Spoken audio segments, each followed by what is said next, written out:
Entonces nos toca abordar, para concluir las neoplasias mieloproliferativas crónicas, vamos a revisar un poco la actualización en la clasificación de la WHO. Vamos a abordar la leucemia mieloide crónica y las neoplasias mieloproliferativas FI negativas.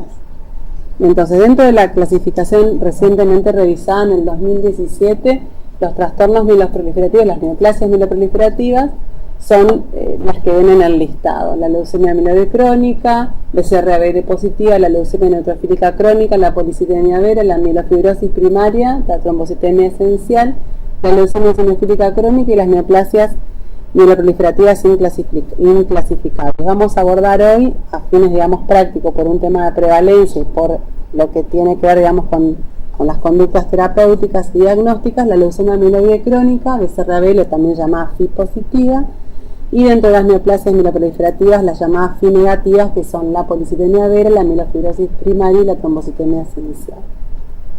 Bueno, leucemia mieloide crónica, entonces, como vemos acá en la fotito de la doctora Naí, es como muy interesante en esta enfermedad que, como concepto, acá existe una anomalía genética causal, que es el cromosoma Filadelfia, que va a ser el que va a ocasionar este trastorno.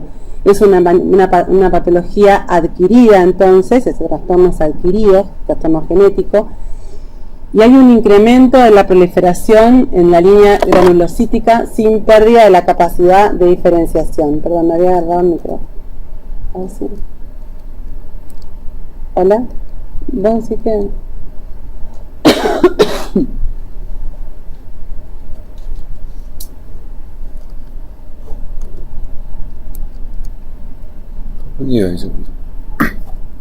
Hola. ¿Así no? No, voy a hablar así porque no está el chico.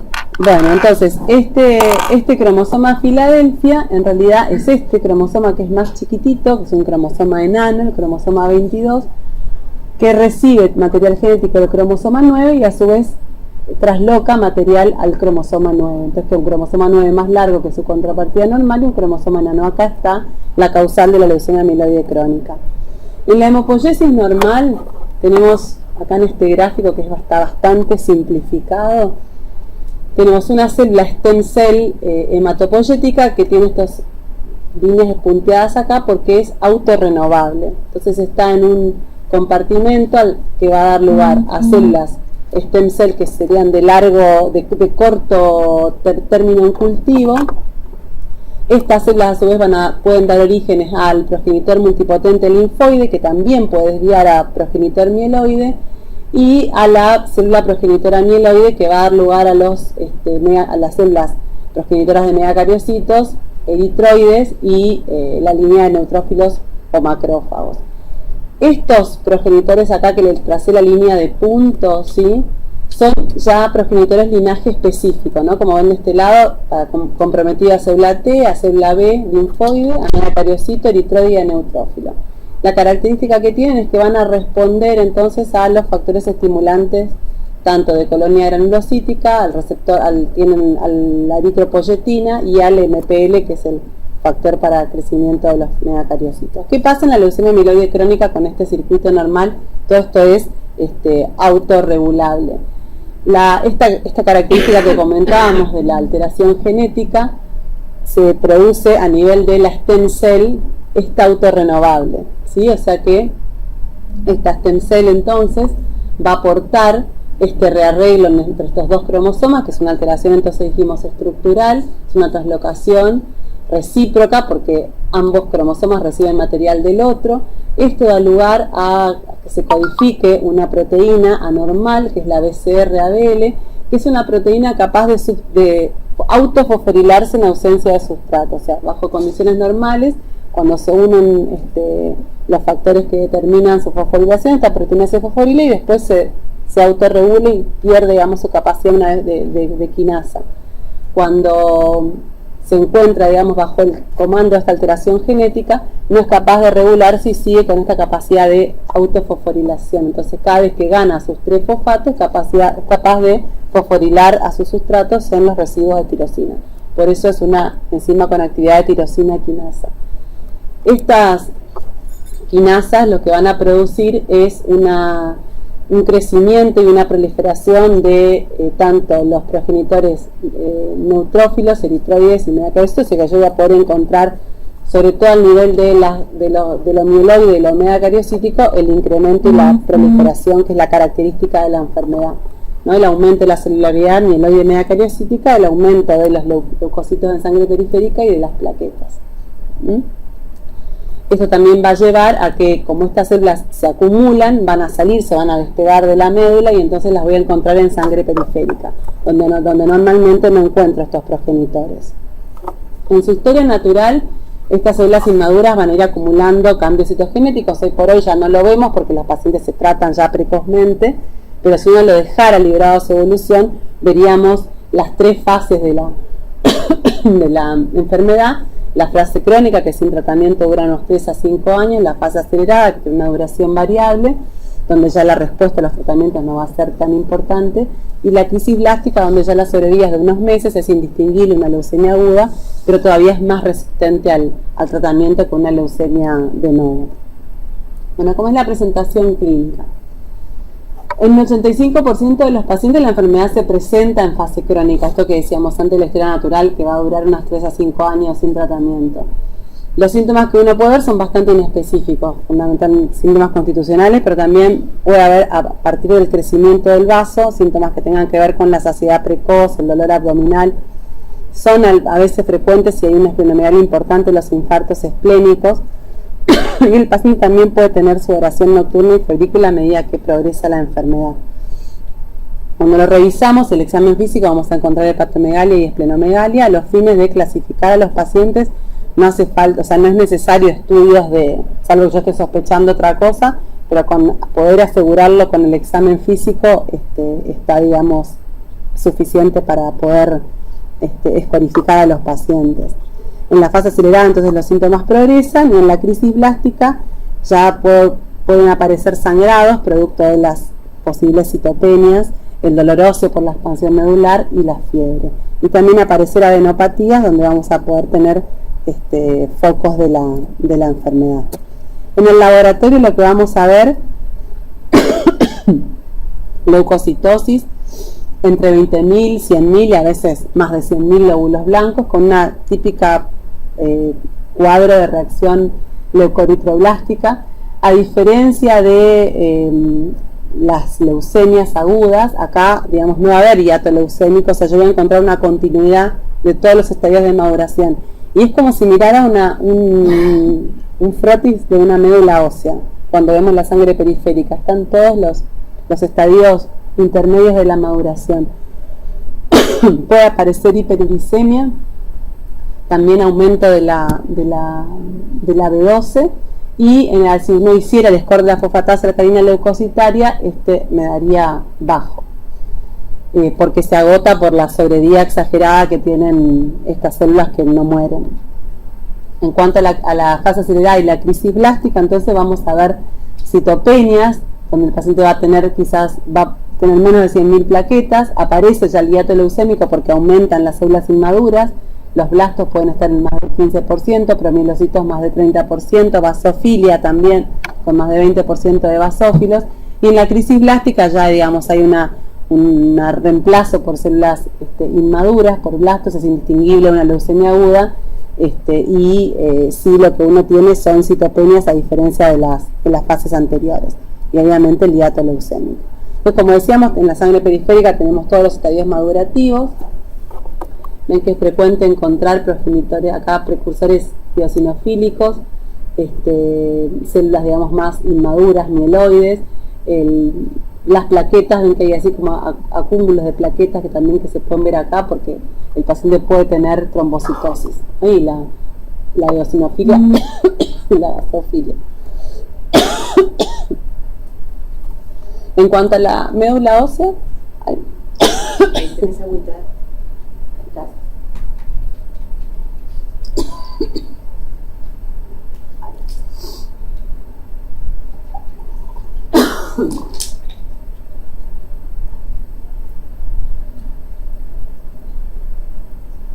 bueno, la médula suele tener alrededor de 90% de celularidad, que muchas veces para la edad es algo exagerado, o sea, va a ser, digamos, hipercelular, y va a haber expansión de progenitores mieloides y megacariocitos. Puede haber también aumento de las fibras reticulares. Ay, en los estudios genéticos, entonces, lo que vamos a encontrar es la posibilidad de evidenciar esta alteración estructural, esta traslocación, y los estudios que vamos a hacer para esto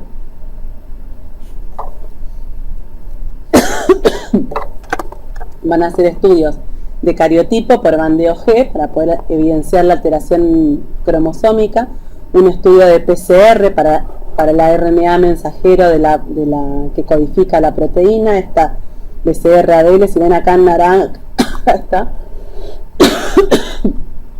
la porción del cromosoma 22, y en azul lo que viene, digamos, del cromosoma 9, y este gen es un gen que es como una quimera de los dos. La proteína no es útil para el diagnóstico, o sea, vieron que en algunas enfermedades uno puede evidenciar la proteína anómala que se transcribe, en esta no. Ay, no sé, perdón, pero... Tranquilo.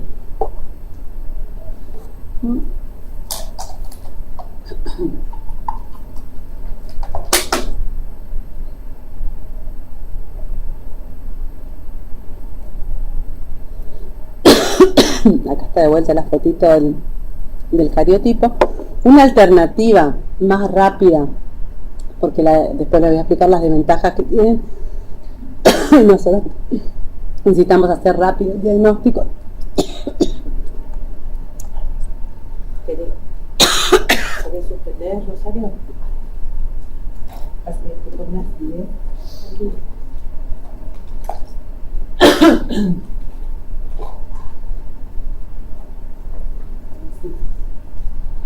va a ser un modo mudo, tendré que hablar.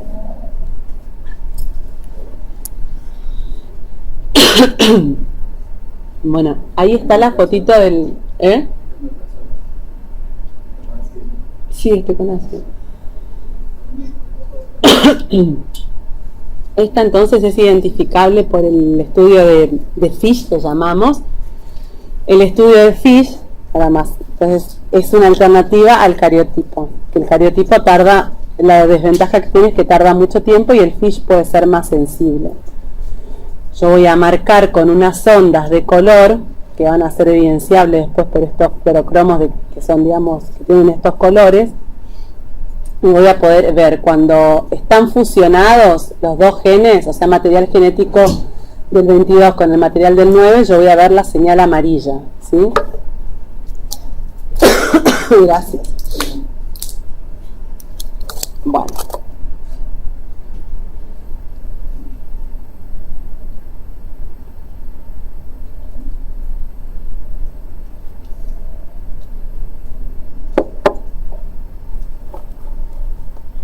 Bueno, y el RNA mensajero, como yo les decía, se pone de manifiesto a través de un estudio de PCR, donde yo voy a poder ver, según el punto de ruptura que ven, esto es como demasiado fino, pero básicamente para decir que cuando yo pido un BCR-ABL cualitativo, lo que le estoy pidiendo al laboratorio es que me identifique qué tipo de transcripto tiene, y a partir de ahí después voy a poder seguir monitoreando al paciente, porque esto va a dar lugar a proteínas de diversos tamaños según dónde esté la ruptura, ¿no? Si este es más cortito, este es más grande, están los que llamamos P230 por los kilodalton que tienen, P210 o P190 según su peso.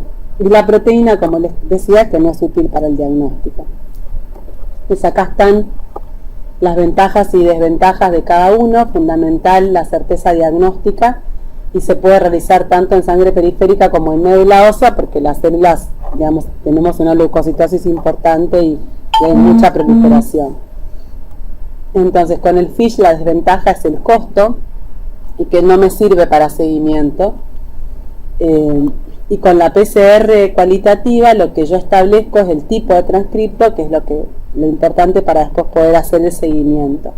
y eso sobre todo hoy que estamos arrancando con la discontinuación del tratamiento en los pacientes, les cuento al final como quien va, digamos, a contar una película, pero es importante que tengamos este estudio del diagnóstico porque uno de los criterios de que el paciente pueda ingresar es que tenga un transcripto medible e identificable, si no puedo saber qué pasa con la respuesta.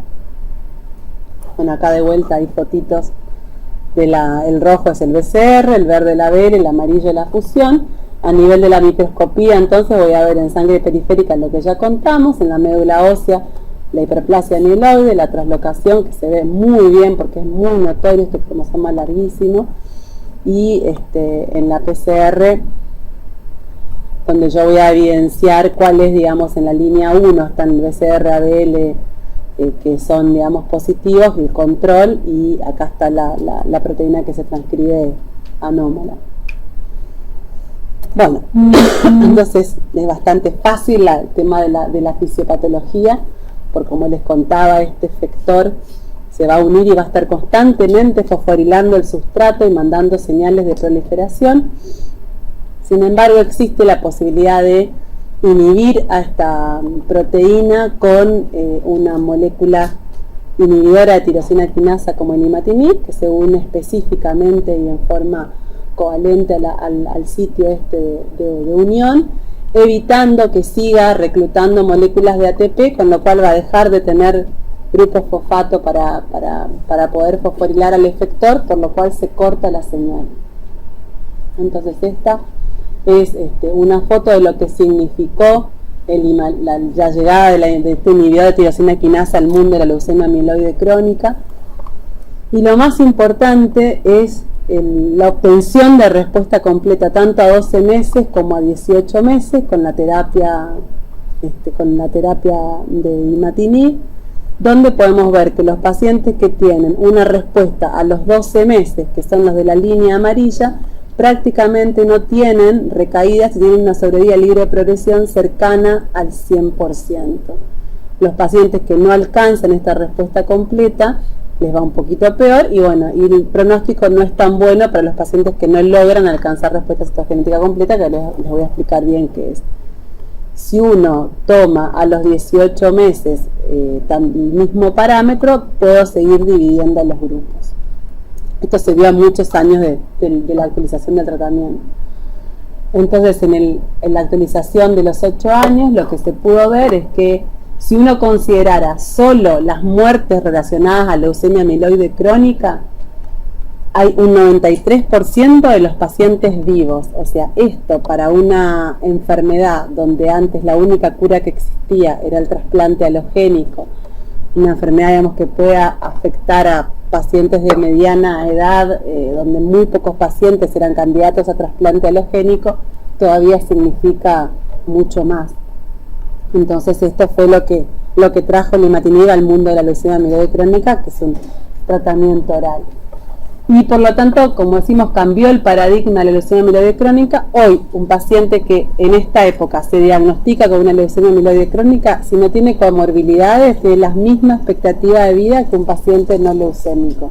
O sea, eso realmente habla del cambio de lo fantástico de este tratamiento. Acá está comparado con lo que era en su momento cuando comenzaron los pacientes. Comenzaron primero haciendo el estudio en segunda línea. Previo a esto tratábamos a los pacientes con interferón y con araceo, y después hacíamos trasplante. Bueno, como pueden ver, lo que mejor nos iba tenía una mediana de sobrevida que rondaba en el mejor de los casos los 8 años, ¿sí? Y ahí van viendo la era en la cual fueron diagnosticados los pacientes. Con tal que entonces nosotros tenemos pacientes ahora que ya están cercanos a tener 15, 16 años de estar bajo tratamiento con esta medicación. En el año 2000 empezaron a tratarse los primeros pacientes acá en Argentina. A 2 años, la actualización, la mayoría de los eventos ocurrieron siempre en los primeros 3 años, que tienen que ver con la pérdida de la respuesta hematológica, la pérdida de la respuesta citogenética o la muerte en el tratamiento. Una vez que los pacientes superan esas etapas les va bien. Los objetivos entonces, lo más importante, como todas las enfermedades que hemos venido viendo hasta ahora, es alcanzar respuesta, ¿no? Cualquier factor biológico se rinde ante la posibilidad de que el paciente sea o no refractario al tratamiento. Entonces siempre la respuesta nos determina qué es lo que va a pasar después. Y esta respuesta, cuanto más profunda y mantenida en el tiempo sea, va a cumplir, digamos, como subrogante de sobrevida libre de progresión y de sobrevida global también.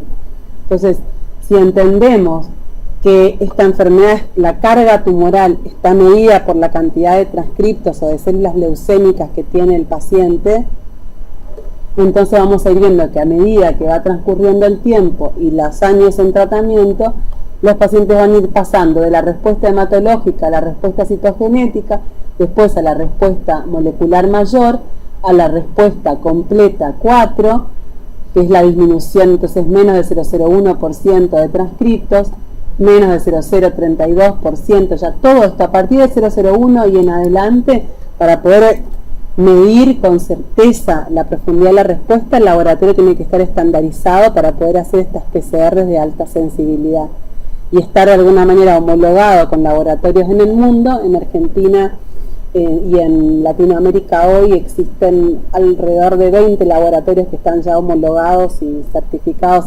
internacionalmente, de manera que podemos con tranquilidad, si ese laboratorio que mandamos está dentro de este listado, monitorear a nuestros pacientes. Y los criterios de respuesta que tenemos acá: la normalización de los glóbulos blancos en la periferia, que bajen de 10.000, las plaquetas que sean normales, no tienen que haber plomilocitos, ni mielocitos, ni blastos, el vaso vuelve a la normalidad, tampoco que hayan síntomas evidentes. Y después la respuesta citogenética tiene como unos números ahí, pero bueno, el objetivo es que haya 0% de metafases Filadelfia positiva. Y bueno, que un poco el éxito acá tiene que ver con que inteligente no es aquel que lo sabe todo, sino aquel que sabe utilizar lo poco que sabe. Tiene que ver con que esta traslocación que se descubrió allá por el año 1960, en realidad fue la primera alteración genética que se ligó a la causalidad de un trastorno neoplásico.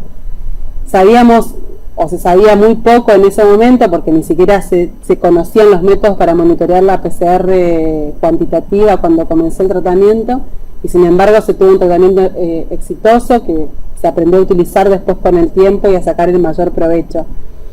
Hoy por hoy la cura del cáncer, digamos, a partir de este tipo de situaciones de éxito, da como mucho optimismo.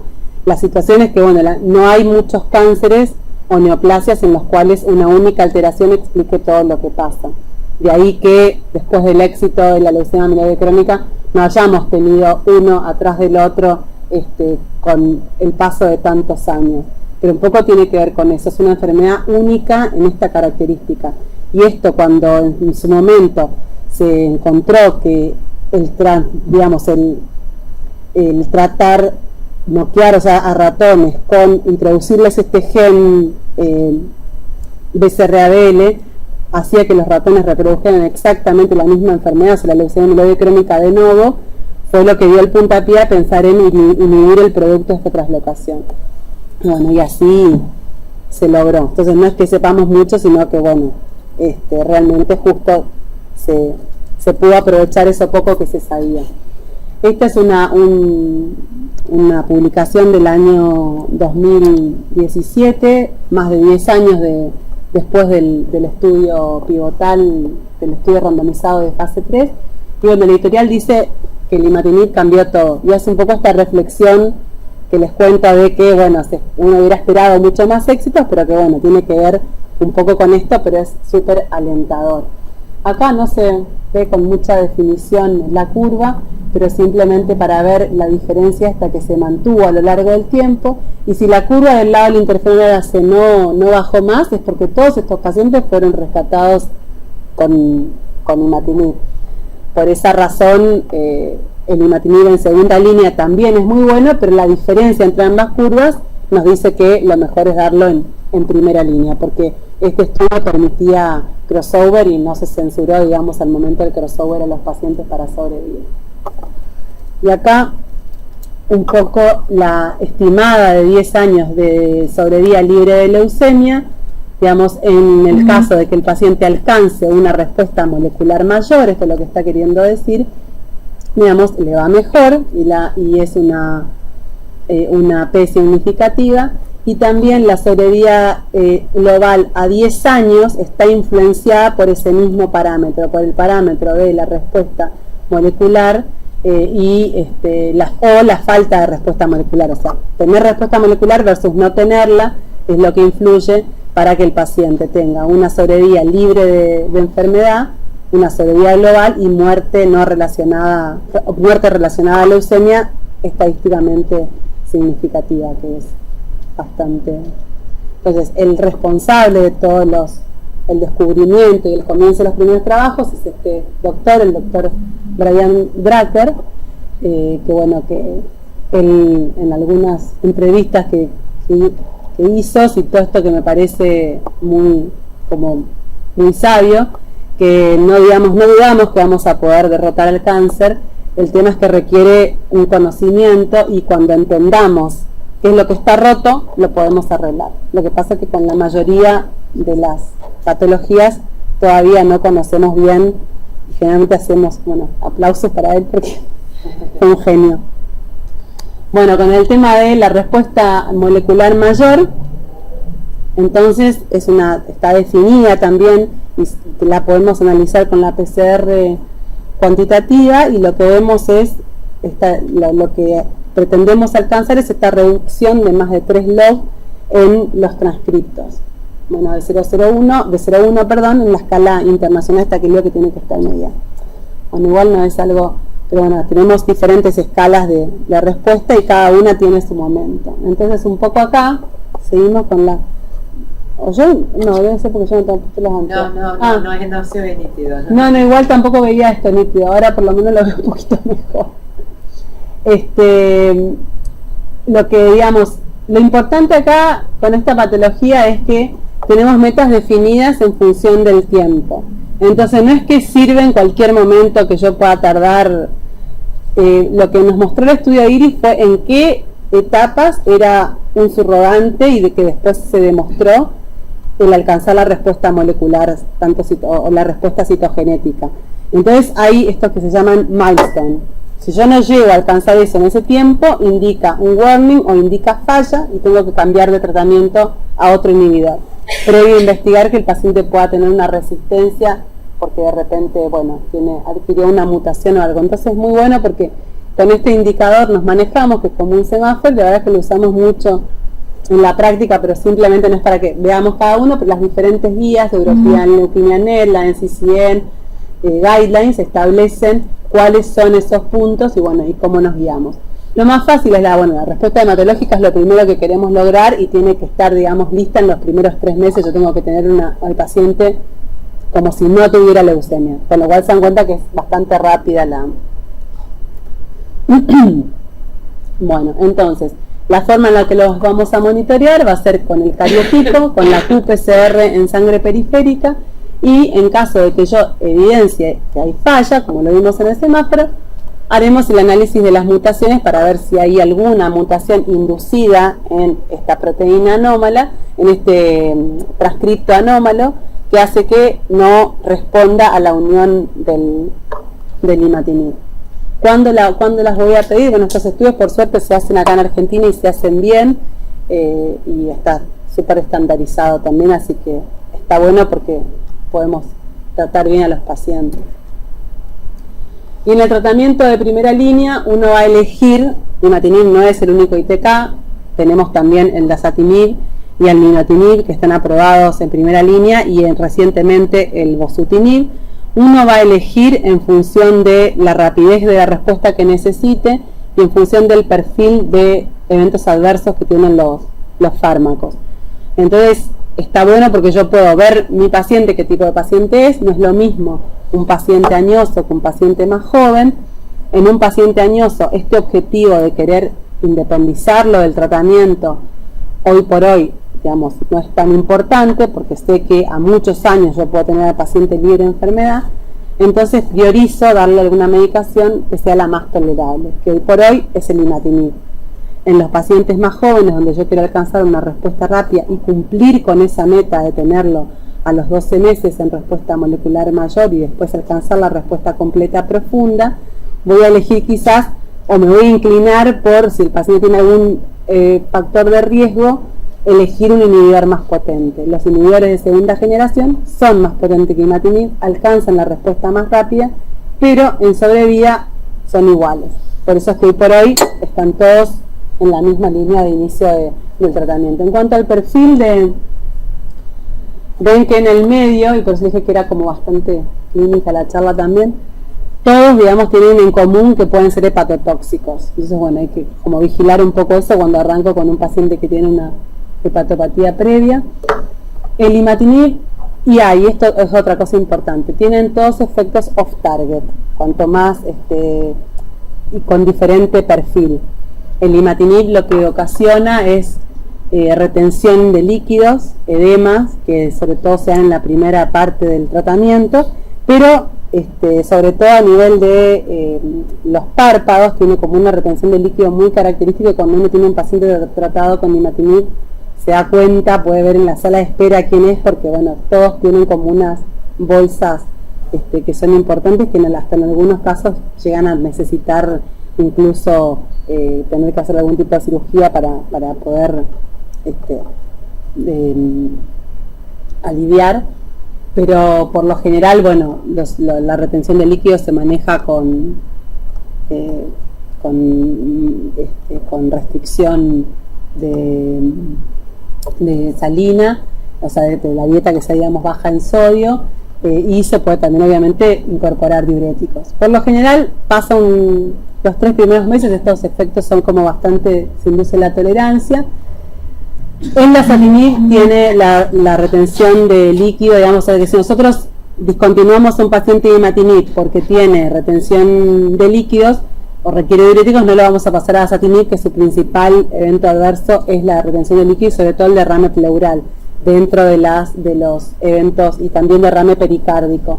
Es lo más, dentro de los eventos adversos como serios, es de los más comunes que vemos. Comunes, digo, que un paciente digamos, no es que todos los pacientes lo tienen, pero cuando uno lo ve, lo sospecha, porque el paciente por lo menos le indicamos al paciente que si tiene disnea, bueno, le damos como pautas de alarma y puede consultar. Lo gastrointestinal es más frecuente con el imatinib, entonces si un paciente tiene ya alteraciones gastrointestinales previas, uno también va a tratar de inclinarse por otro perfil de inhibidor, porque es menos frecuente con los otros. Todos dan mielosupresión, sobre todo al comienzo, o sea, pueden dar mielosupresión, sobre todo al comienzo, pero esto no suele llegar a requerir interrupciones de la medicación. Y el nilotinib puede dar aumento de las enzimas pancreáticas, hiperbilirrubinemia indirecta, hiperglucemia. Bueno, es una medicación que interfiere con el QT, entonces puede, digamos, prolongarlo, y hay que tener cuidado con la exposición a otros fármacos que posiblemente o condicionalmente puedan prolongar el QT, tenerlo en cuenta. Los que se incorporaron también en otras líneas de tratamiento son el ponatinib, que como otros eventos más frecuentes puede tener también el aumento del tema de la pancreatitis, la hipertensión, la toxicidad a nivel de piel, el prurito, el rash, lo pueden dar todos. El imatinib también bastante frecuente. Y el bosutinib, que es un fármaco que recién lo tenemos ahora aprobado en primera línea, que acaba de ingresar al país, pero está hace muchísimos años el estudio clínico, tiene hasta un 40% de pacientes que presentan diarrea. Entonces, y diarreas que llegan a ser hasta de grado 2. Así que también con eso hay que manejarlo. Esto creo que es lo más importante, porque seguramente con la cantidad de pacientes que hay, todos van a tener la oportunidad de tener en consulta pacientes que estén bajo este tipo de tratamientos, y es importante que los pacientes se adhieran, porque en función a eso está la posibilidad de alcanzar esta respuesta y en los tiempos que necesitamos que la alcance, que ya dijimos que no nos da lo mismo. Entonces, bueno, manejar la diarrea con medidas de soporte, el edema con los diuréticos, la retención de fluidos también, o sea, tener los derrames pleurales los manejamos mucho también con diurético, y hemos tenido que evacuar pacientes, o sea, que hacerle, por tener derrames pleurales masivos que a veces se derraman así en 2 o 3 días, el paciente está completamente incluso desaturando, y en ese caso, ya uno se guía por lo que toca, y se discontinúa y se vuelve a introducir la medicación en un nivel más bajo de acuerdo a la seriedad que ya tenía el evento. La precaución siempre, estos fármacos, sobre todo con el imatinib, que puede ser muy irritante gástrico, es que lo tome con las comidas y con un vaso grande de agua. El rash, se puede también dar esteroides tópicos o sistémicos. Tópicos no usamos, sino más bien para dar algún fármaco para reducir el prurito, que suele ser muy molesto. Lo que decíamos, que los derrames pericárdicos o pleurales también los podemos ayudar con corticoides, y tenemos que mirar en tal caso si hace falta reducir la dosis, porque son los eventos que más nos preocupan. Y en cuanto a la suspensión del tratamiento, es una de las metas terapéuticas. Entonces, mirábamos las metas terapéuticas que teníamos de la respuesta citogenética, la respuesta hematológica, la respuesta molecular, y hoy un objetivo del tratamiento, sobre todo en pacientes jóvenes, es poder llegar a suspender el tratamiento en algún momento. Para esto, sabemos hoy que los pacientes que obtienen una respuesta, que mantienen esta respuesta, y esta respuesta es profunda a lo largo del tiempo y al menos por 2 años, estarían en algún momento en condiciones de probar suspender el tratamiento, y podemos lograrlo con éxito en alrededor de un 50% de los casos. ¿Qué pasa con el otro 50%? El otro 50% tiene que volver a tomar la medicación y retoma la respuesta, no hay, un riesgo. Es por esto que hoy estamos empezando, incluso ya acá en Argentina, un trial, un estudio bajo el paraguas de un estudio clínico, un protocolo de discontinuación, donde ya ingresaron los primeros 16 pacientes, y contempla el poder monitorear a los pacientes. Imagínense, una de las pacientes que le propuse suspender llevaba 18 años de tratamiento. Una señora que siempre tiene un problema, que tiene colon irritable, vive con las manifestaciones gastrointestinales, pero a su vez, como presenta toxicidad hematológica, que la vamos manejando con filgrastim, ya llevamos un montón de años en tratamiento, pasarla a cualquiera de los otros inhibidores más potentes, tampoco tiene como una alternativa por el tema de la mielosupresión, que es más importante con los otros. Entonces, ella, cuando se presentó la posibilidad de hacer la discontinuación, fue una de las que primero estaba en la lista, porque tiene una respuesta excelente, completa, profunda, 4.5. La idea, es que si los pacientes tienen más de 2 años, como dice ahí, de duración de respuesta profunda, que esté monitoreado en un laboratorio estandarizado, y hoy, como les contaba, en Argentina tenemos esta posibilidad porque los laboratorios están estandarizados, podemos confiar en esa respuesta que trae el paciente. Si el paciente trae, o no tengo el transcripto del diagnóstico y yo lo empecé a seguir a los 5 años del tratamiento, o no tengo, o las PCR que me trae en un laboratorio no estandarizado, es como medio riesgoso porque estoy como medio a ciegas. La idea es que esto, hoy por hoy, con estos recaudos, logramos entonces independizar el tratamiento al 40-50% de los pacientes, que supone la cura funcional. Entonces, el score de enfermedad, que esto no lo mencionamos, pero nosotros, de acuerdo a los factores que tenga el paciente, de su recuento de plaquetas, el tamaño del vaso, la presencia de promielocitos o blastos en sangre periférica, y uno va a escorificar a los pacientes en riesgos bajos, intermedios o altos por los scores de Sokal y Eutos, y lo que sabemos es que los pacientes que tienen estos scores más altos son más difíciles de independizar del tratamiento. Entonces, en principio, los protocolos tratan de incluir a los pacientes, ponen luz verde para incluir a los pacientes que no son altos, y una luz como de alerta si uno va a incluir un paciente que al diagnóstico era un Sokal alto. no estamos proponiendo hoy por hoy discontinuación a pacientes que empezaron en fase acelerada, ¿sí? Entonces solamente que hayan tenido una fase crónica, y tampoco a los pacientes que hayan tenido fallo a un primer inhibidor y que después hicieron otro, que tengan mutaciones. Esos como que ya son de riesgo y uno...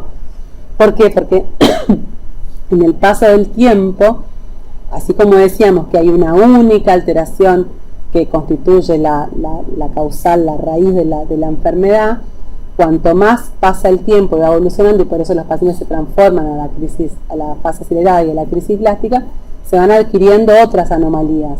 Entonces, si uno suspende en un paciente que potencialmente pudo haber adquirido otras anomalías, quizá deje aventajar a algún clon más complejo, y después no esté tan seguro de que solo con imatinib lo pueda manejar. Entonces, hoy por hoy esos pacientes no se incluyen. Pero esto es una cosa súper importante y además la tenemos también en Argentina.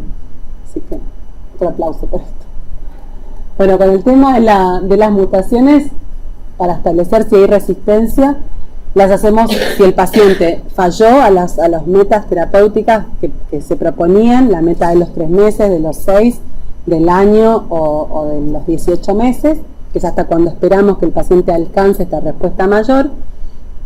Que el paciente alcance una respuesta molecular mayor, entonces está bien, el paciente no se va a morir de leucemia, el paciente no va a estar ahí en ese 93% de pacientes que están vivos y que no, sin enfermedad, pero no sé si la voy a poder independizar de tratamiento, porque como veíamos, para poder pensar en treatment free tenemos que tener una respuesta molecular profunda, no alcanza con la respuesta mayor.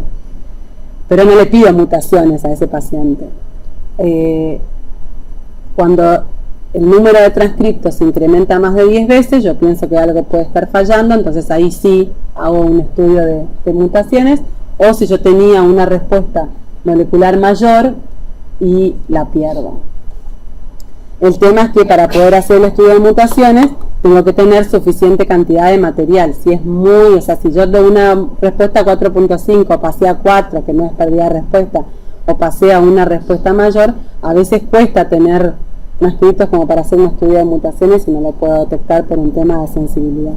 Y por supuesto, si tengo alguna evidencia que la enfermedad progrese, más evidentemente porque le aumenta el vaso o porque le suben los glóbulos blancos, no voy a esperar, el estudio de las mutaciones, el estudio de las respuestas moleculares, y lo hago antes las mutaciones. Entonces, para cada tipo de mutación existe un algoritmo sugerido de cómo cambiar de inhibidor. Por suerte, como vimos, tenemos varios y tenemos que ir utilizándolos racionalmente, teniendo en cuenta el perfil de mutaciones y el perfil de los eventos adversos. A largo plazo, con los pacientes, lo más importante es tener en cuenta las complicaciones cardiovasculares, de accidentes cerebrovasculares y arteriales en los pacientes que llevan muchos años de imatinib. Entonces, en los pacientes que además de llevar muchos años de imatinib van cumpliendo años, es como muy importante monitorear y tener cerca al cardiólogo y poder ir viendo que esto se vaya controlando, y si lo puedo suspender, mejor. Pero no ha habido casos de muerte súbita, de factores de riesgo cardiovascular, complicaciones arteriotrombóticas, arteriales, perdón. Con otros... Y hoy por hoy, lo que les contaba antes, que el alotrasplante era nuestra única estrategia de cura en el pasado, no se trasplanta más ningún paciente que esté en primera remisión, y los pacientes en fase acelerada o crisis blástica, si no responden, uno puede usar un segundo TKI como puente para tratar siempre de llevarlo al paciente a trasplante en una situación lo más controlada de enfermedad posible. Ese es como otro axioma que tenemos también, así como les decía que siempre la respuesta condiciona qué va a pasar después con la sobrevida a largo plazo. En la mayoría de las patologías está comprobado. En el caso del alotrasplante, llevar al paciente con la mínima enfermedad, sea cual sea la enfermedad por la cual lo tengamos que trasplantar, influye positivamente. Entonces voy a tratar de ponerlo en remisión con algún TKI, sé que esto no me va a durar mucho, y entonces ahí consideraremos el trasplante. Y siempre para balancear, si yo tengo que ver que sea, voy a elegir trasplantarlo si tengo un donante que es súper compatible y bueno, y el paciente es muy joven, o sea que si no, quizás me conviene esperar y ir switchándolo de inhibidor a medida que se vaya haciendo resistente y voy ganando tiempo porque si no espero el remedio con la enfermedad. En cuanto a las neoplasias mieloproliferativas negativas, no sé si hasta acá tienen alguna pregunta de leucemia mieloide crónica. No, a mí la duda que me quedó cuando vos planteabas que algunas drogas de tratamiento pueden producir efectos adversos mayores como un derrame pleural que requiere internación y avenamiento. ¿Se suspende la droga y después se retoma con la misma droga o se cambia? En general, si el paciente está en respuesta, uno siempre intenta hacer el rechallenge, digamos, con la misma droga, salvo que sea un evento que lo puso obviamente en riesgo de muerte, o sea, un evento que ya sea serio, digamos, o de grado funcional de Savecitis 3.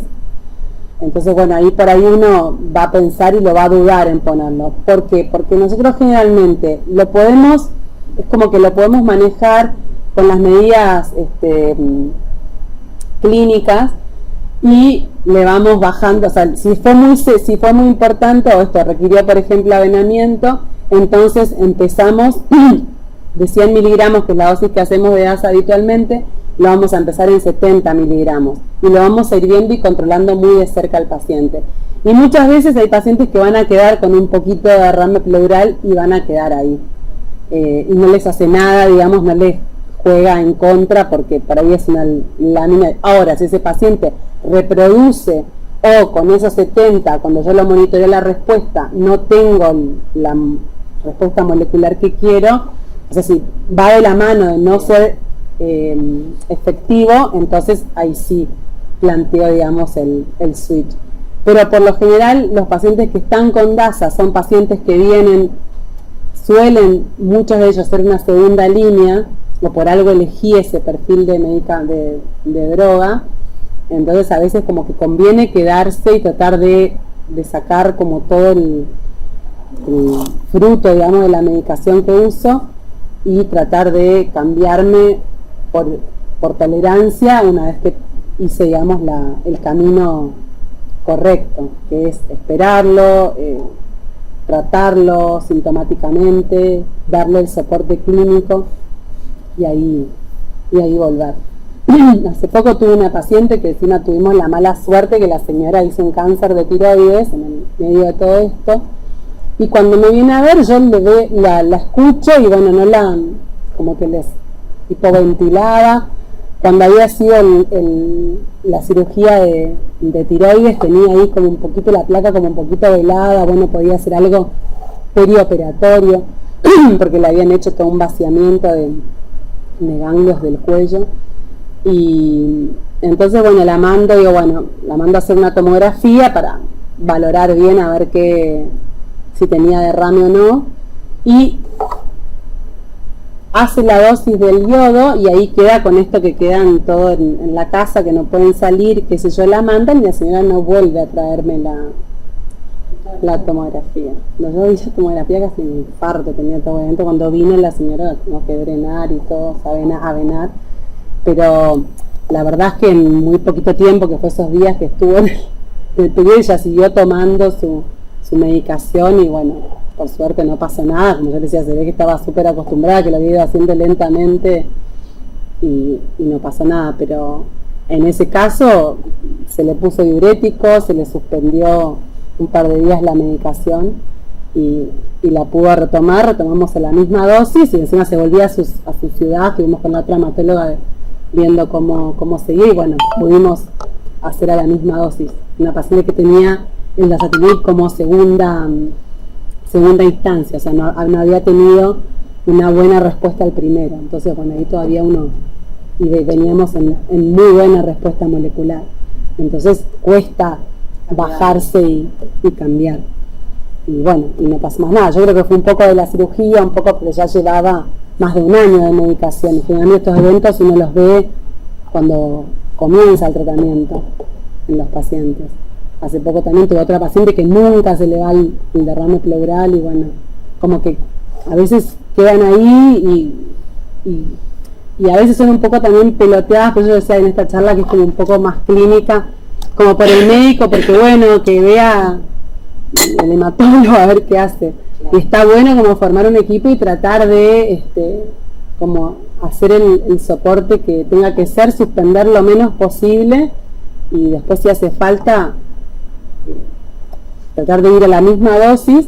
Si uno tiene una lo que dicen, digamos, con cualquier medicación, si uno vuelve el evento y es un grado 2, entonces ahí tengo que bajar, digamos, un escalón, el 25% de la dosis en la próxima 25-30% cuando lo vuelvo a poner en la droga. Hay pacientes que son también estos, como lo que hablábamos antes, que ya vimos en la otra clase con el ibrutinib, que metabolizan en forma, digamos, más selectiva y entonces son como pacientes especialmente susceptibles, sobre todo los pacientes añosos. Los pacientes añosos a veces los empezamos con un poquito menos de dosis, o uno no le da los 400 miligramos que compre, digamos que el don le pide la caja de 400, sino le pedimos la caja de a 100. Entonces toma los 400 pero 4 pastillas, pues yo estoy más tranquila que durante el primer mes como que uno lo va viendo así. Entonces cualquier cosa, que la mielosupresión en realidad es lo más frecuente, lo voy monitoreando.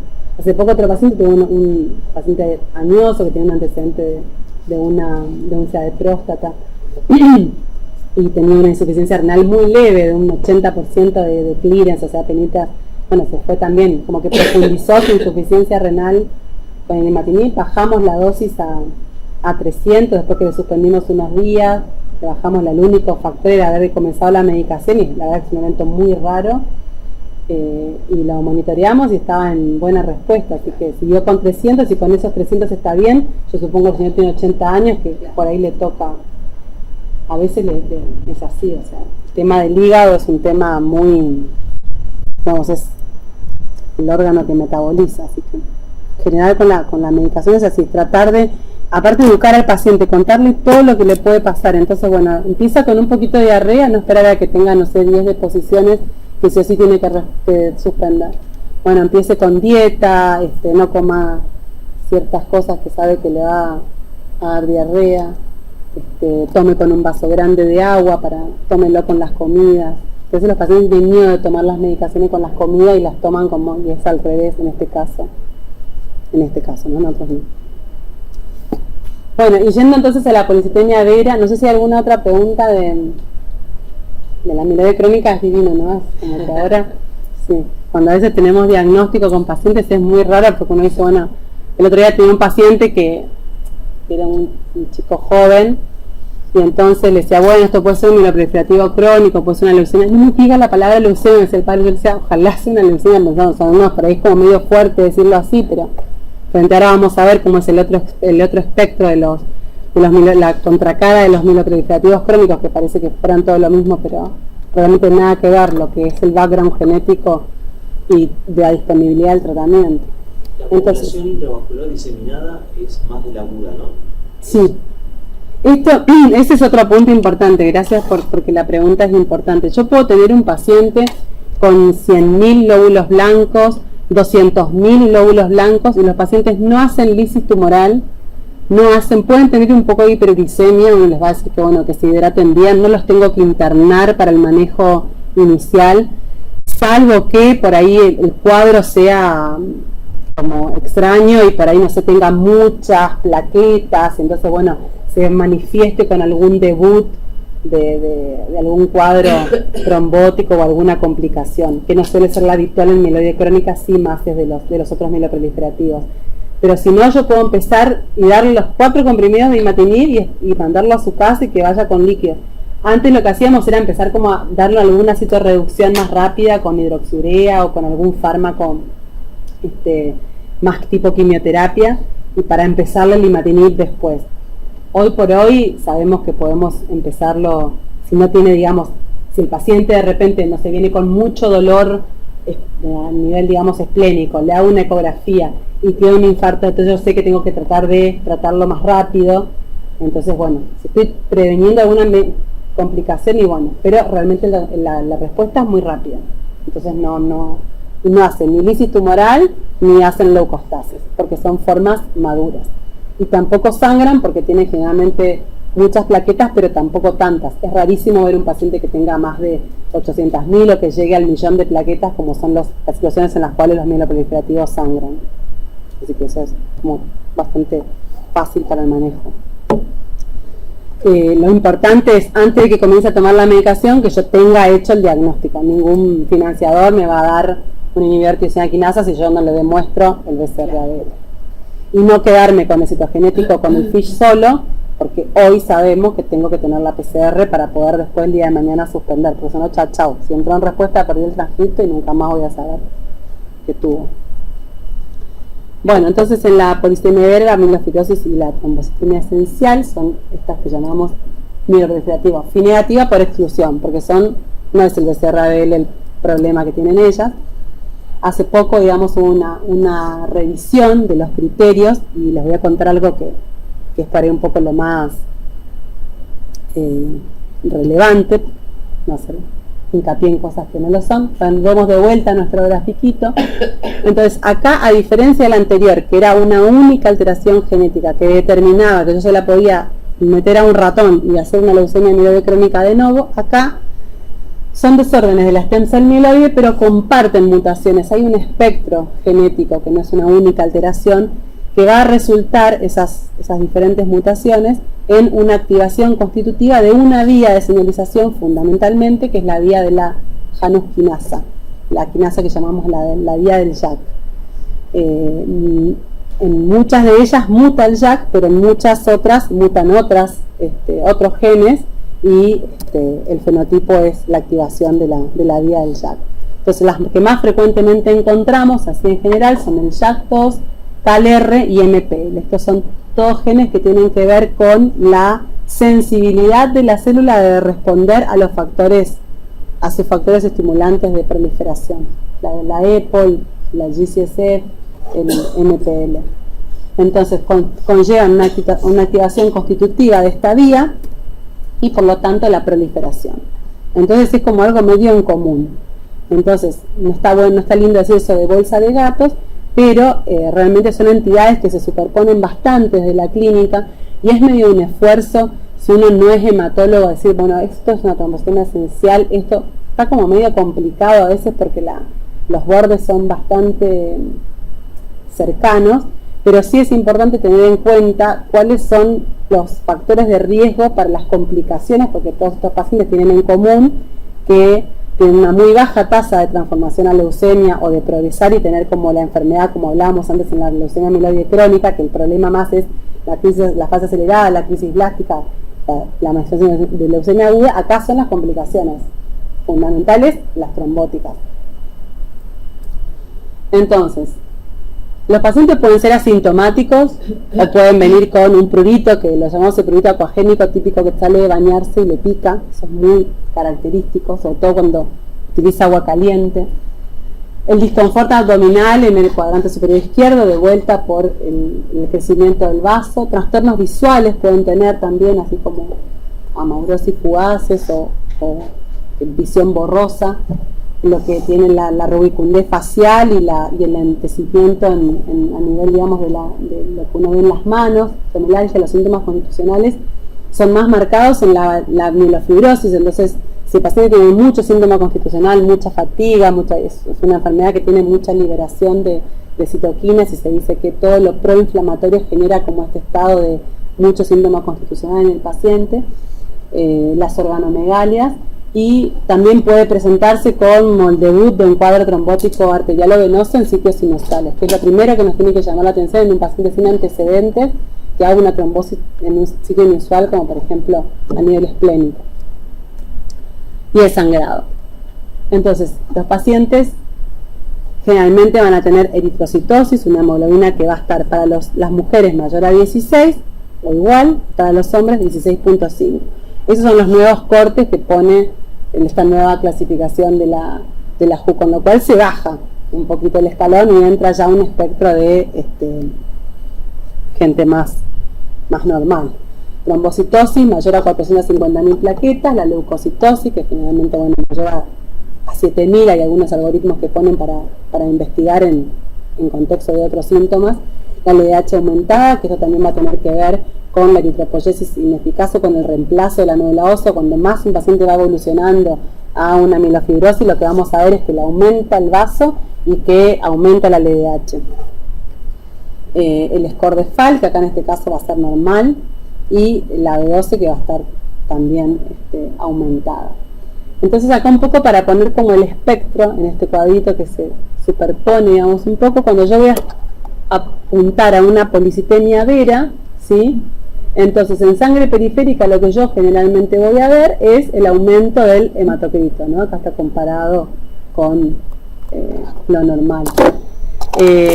A nivel de la médula ósea voy a ver una médula ósea hipercelular con lo que característicamente se llama panmielosis, o sea, veo aumento de todas las series, no solo la serie roja, no es que yo voy a ver una médula, por eso es que creo que tiene como mucha superposición. El paciente puede tener trombocitosis también. Y cuando mire, yo siempre le voy a pedir al patólogo que me informe el grado de fibrosis.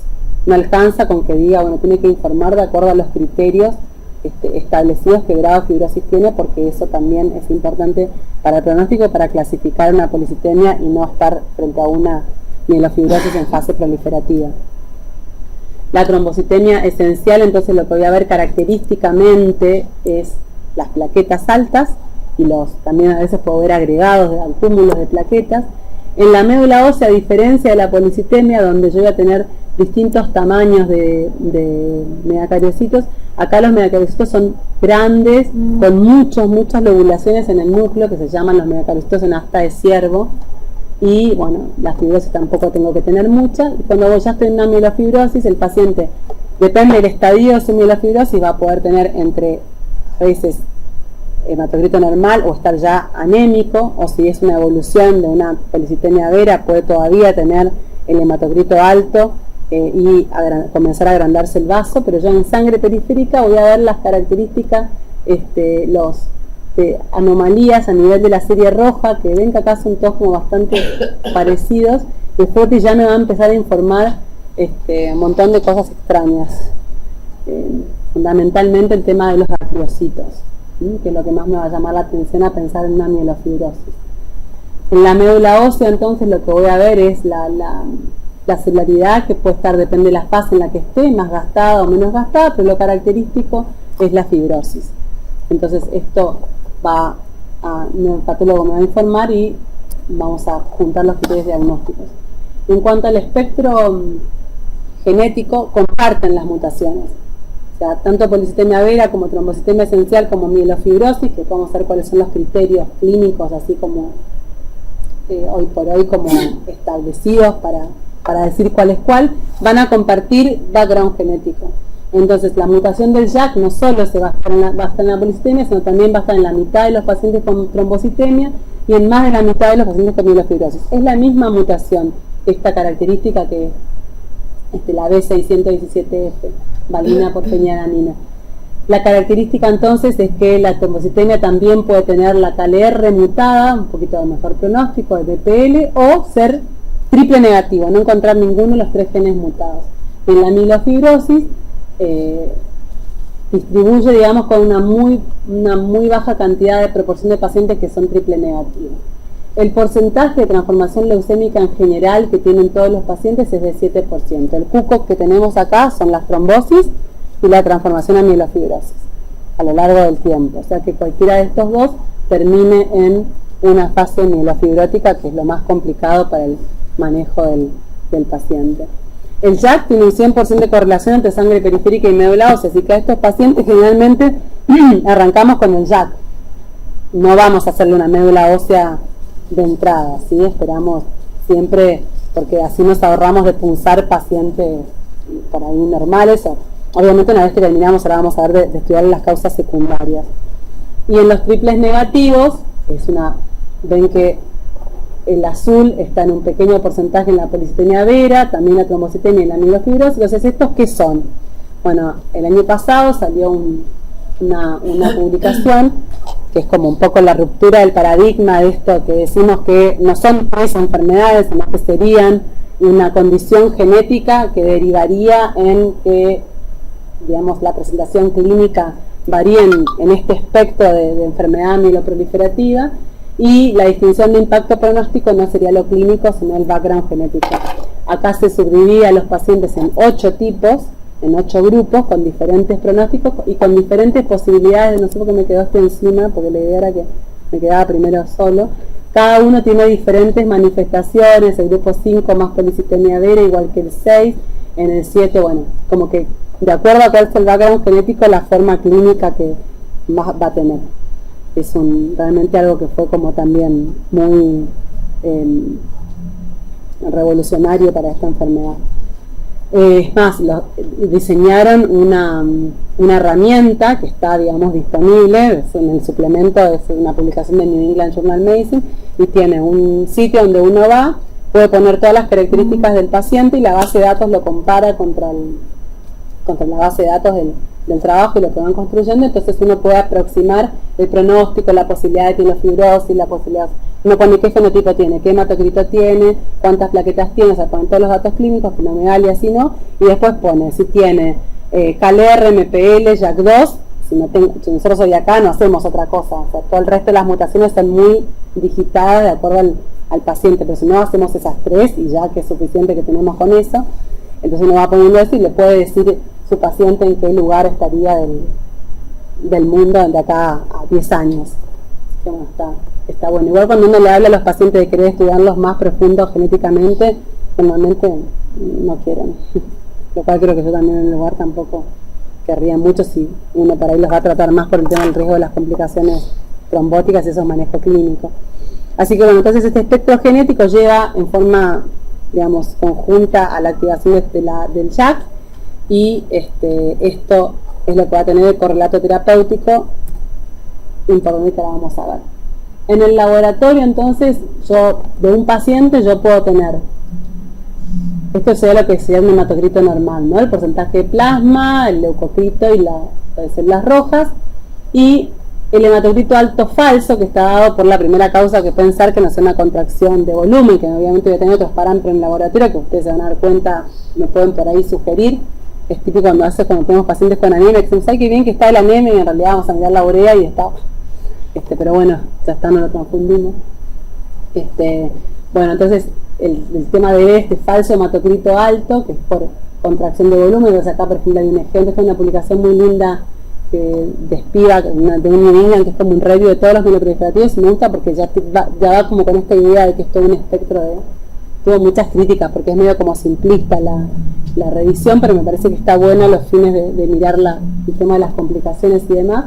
Entonces, bueno, ahí ver el tema de la contracción de volumen, en este caso un paciente que está tomando reemplazo androgénico, que es una de las cosas más comunes que tenemos, por lo menos en el consultorio, que uno ve de pacientes que lo derivan por aumento del hematocrito, y bueno, cuando uno le interroga más a fondo, aparece pues lo que a veces hago es como tomarle las mediciones, hacerle el hemograma cuando está ya cerca de tener que tomar la dosis siguiente, porque algunos se hacen como en intervalos de meses, y ahí uno ve como que hay como una oscilación.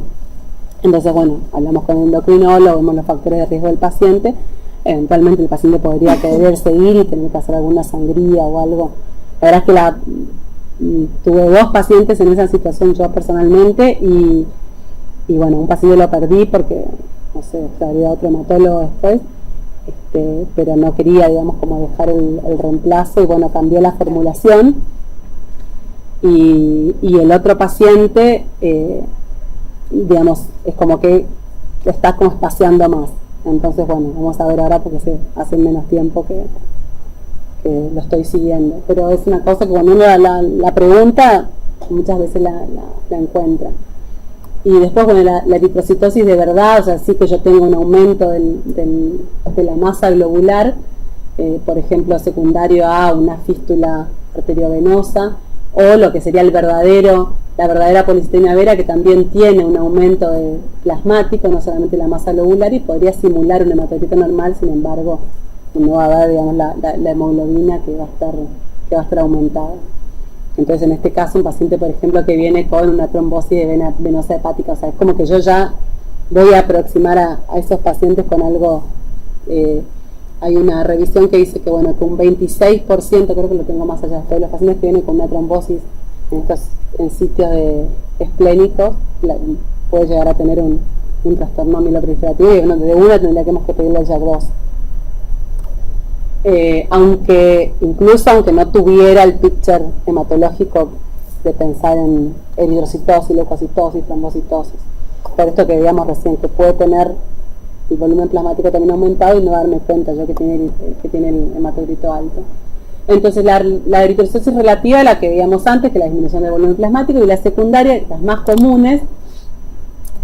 Entonces bueno, la que tiene que ver con la deshidratación, las quemaduras, esto que lo conté del Geisbock, que es de los pacientes obesos, ustedes saben más que yo esto, la acidosis diabética, el uso de diuréticos, y después cuando hay un incremento apropiado de la EPO sérica, que lleva a un aumento de la masa globular, o sea que acá no es relativa, sino que es de verdad que tengo, que es lo que decíamos antes de los andrógenos, los corticoides, el doping de EPO, que también otra cosa que también se puede interrogando ver, el EPOC, la gente que vive, ¿no es cierto?, a la altura, la apnea del sueño, los vamos estudiando hacia los pacientes, ¿no?, con el incremento inapropiado de EPO y el aumento de la masa globular, el cáncer de riñón, poliquistosis renal, bueno, todas estas cosas que vamos a descartar.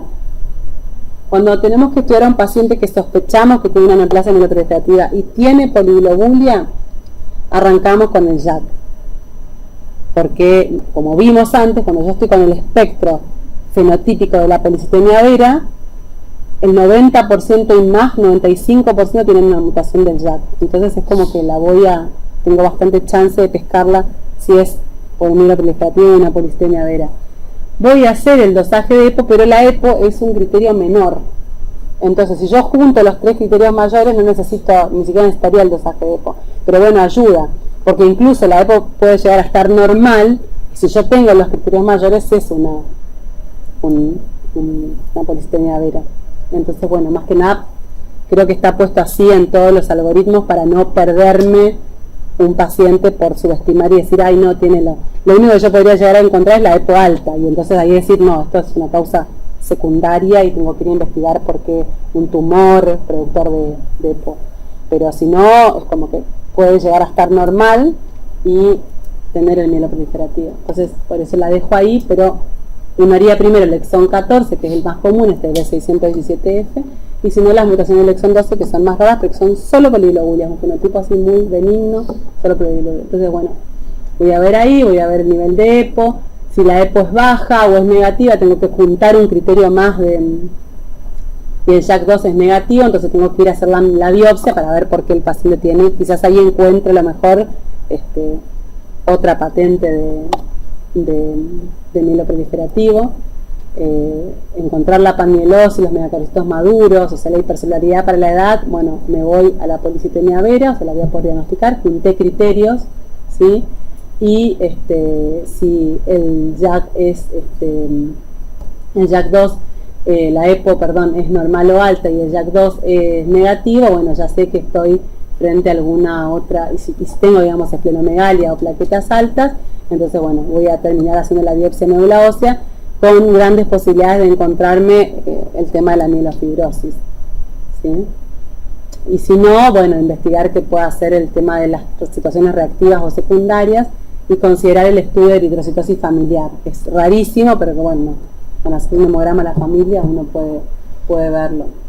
Y otra cosa importante es que si el paciente en su clínica tiene más trombocitosis o leucocitosis, no olvidarnos de lo que vimos antes en la leucemia mieloide crónica. Tengo que empezar por descartar lo más fácil y hacerle el BCR-ABL primero, ¿sí? Ahora, si el paciente viene solo con poliglobulia, bueno, ahí no es lo primero que pienso. Pero bueno, siempre uno excluye el LMC porque tiene tratamiento, porque si no la diagnostico el paciente progresa y es una situación muy grave. Bueno, después les dejo para que lo puedan mirar. Si el paciente no tiene entonces poliglobulia, voy a empezar por el JAK también, voy a seguir por Calerri, por MPL, porque si no es una policitemia vera, la mitad de los pacientes puede tener otra mutación que no sea la del JAK. Y voy a mirar, frente el fenotipo va a ser de tener plaquetas altas o glóbulos blancos altos, ya había, otra vez tengo que excluir la LMC. Puedo encontrar una mutación driver, le llama que tenga JAK al RMPL. Si la encuentro, bueno, y veo el tema solamente tiene trombocitosis, hago, digamos, una médula. Si no encuentro, o sea, la médula vamos a terminar haciéndola siempre, salvo que el paciente se niegue. Y tenemos ese caso. Yo tengo una paciente que tiene solo trombocitosis, es joven y mujer, o sea, así, 45 años, con lo cual la chance de que tenga una trombocitemia es más. En su presentación clínica, las mielofibrosis son los más añosos, las policitemias veras también, 60 años la mediana edad, y la trombocitosis es la que se adelanta en el diagnóstico, alrededor de los 40-50 años. Pero las pacientes son más jóvenes y muchas mujeres. Y aislado uno ve la trombocitosis. Bueno, ella no quiere hacerse la médula porque le da miedo hacerse, a mí me da miedo que tenga una mielofibrosis, pero bueno. La única forma que tengo de saberlo, si eso es el inicio de una mielofibrosis, es hacer la médula, porque es característica la diferencia entre los hemocoriocitos de la trombocitemia y los de la mielofibrosis. Yo requiero, para diagnosticar una trombocitemia esencial, tengo que excluir los otros dos diagnósticos, y la única forma de excluirlos es la médula. O sea que yo hasta que, si la tengo que empezar a tratar en algún momento, se va a tener que hacer la médula sí o sí. Pero bueno, por ahora obviamente la respeto y la entiendo, y bueno, no tiene, solamente está haciendo aspirina. Entonces, bueno, vamos a que caemos siempre al tema de la médula ósea, pero el JAK y todo el estudio molecular lo hacemos de sangre periférica, mientras vamos orientando, porque así también yo le voy a dar más información al patólogo. Si yo arranco con la médula ósea de una, el patólogo no tiene información y es como también más difícil, sobre todo si no es muy experimentado. Bueno, la biopsia sí o sí, como decíamos antes, tiene que incluir la evaluación de las tiras de reticulina. Y lo más importante es no comerse una mielofibrosis, lo que llamamos la etapa celular de la mielofibrosis, porque la mielofibrosis en estadio ya avanzado la diagnostica, digamos, cualquiera, y bueno, y es más. Pero si uno diagnostica una mielofibrosis en un estadio inicial, en un paciente joven, pues, ¿estamos en tiempo? Bueno, entonces ahí estamos, ya vamos a ir a terminar. Sí.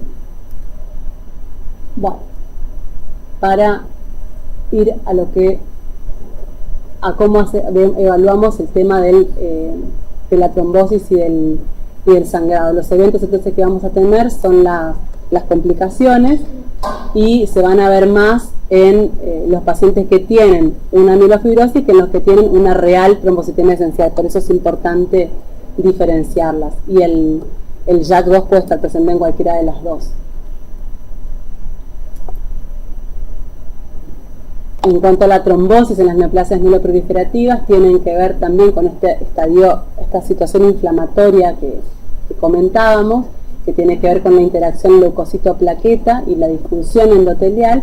Por lo tanto, lo que tenemos que hacer es tratar de evitar esas complicaciones trombóticas. Tiene varias, la fisiopatología está un poco acá en la lámina, se ve, tiene que ver con la microcirculación, tiene que ver con la cantidad de glóbulos rojos que yo pueda tener, y lo fundamental, digamos, es sospecharla a partir de las trombosis en sitios inusuales, lo que les contaba acá, que cuando uno ve un JAK2 es positivo entre el 28% de los pacientes con trombosis venosa esplénica, una trombosis portal, y el 41% de los pacientes con Budd-Chiari, o sea, como algo que uno lo puede llegar a sospechar, y con la sangre periférica hacer la aproximación diagnóstica.